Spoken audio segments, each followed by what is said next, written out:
బండ్లు ఓడలవ్వుడు, ఓడలు బండ్లవ్వుడు అంటే జగనన్నకు వచ్చిన పరిస్థితులు చూసే అంటుంటారు. 151 సీట్లతోటి తిరుగు లేకుండా 5 ఏళ్ళు ఏలిండు. బాబు సార్తో సహా ప్రతిపక్ష పోళ్ళందరినీ తీసుకుపోయి జైల్లో పెట్టిండు. సర్కార్ను ఎదురు మాట్లాడితే వాళ్ళ పని కథమే అన్నట్టు బుగులు పుట్టించిండు. కానీ ఇప్పుడు పరిస్థితి తిర్రమర్రైంది. అన్ననే అసెంబ్లీలో వెనక వరుసలో కూర్చునే కథ వచ్చింది. కావాలనే నన్ను దొక్కేస్తుర్రని స్పీకర్కు లెటర్ రాసిండు జగనన్న.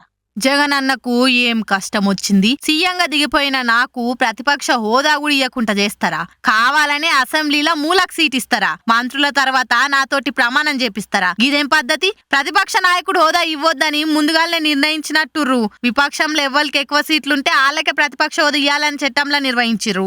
ప్రతిపక్ష హోదా ఇవ్వాలంటే 10% సీట్లు ఉండాలని చట్టంలో ఏడలేదు. పార్లమెంట్ లో గాని ఉమ్మడి ఆంధ్రప్రదేశ్ లో గాని ఈ నిబంధన పాటించలేదు. అధికార కూటమి స్పీకర్ ఇప్పటికే నా పట్ల శత్రుత్వానికి ప్రదర్శిస్తుర్రు. సచ్చేదాకా కొట్టాలని స్పీకర్ మాట్లాడిన మాటలు వీడియోల నుంచి బయటపడ్డాయి. ఇసొంటప్పుడు అసెంబ్లీలో గొంతిప్పే పరిస్థితులు కనిపిస్తలేదు. ప్రతిపక్ష హోదాతోనే ప్రజా సమస్యలను బలంగా వినిపించే అవకాశం ఉంటది. ప్రతిపక్ష పార్టీ హోదాతోటే సభా కార్యక్రమాల్లో పాల్గొనేందుకు చట్టబద్ధమైన భాగస్వామ్యం ఉంటది. ఈ అంశాలను దృష్టిలో పెట్టుకొని నా లేఖను పరిశీలించాలని కోరుతున్నా అనుకుంటా ఏపీ స్పీకర్ అయ్యన్న సార్ను అర్థించిండు జగనన్న. మరి చూడాలే వైరాన్ని ఇడిచిపెట్టి స్పీకర్గా అయ్యన్న సార్ ఏం చేస్తాడో.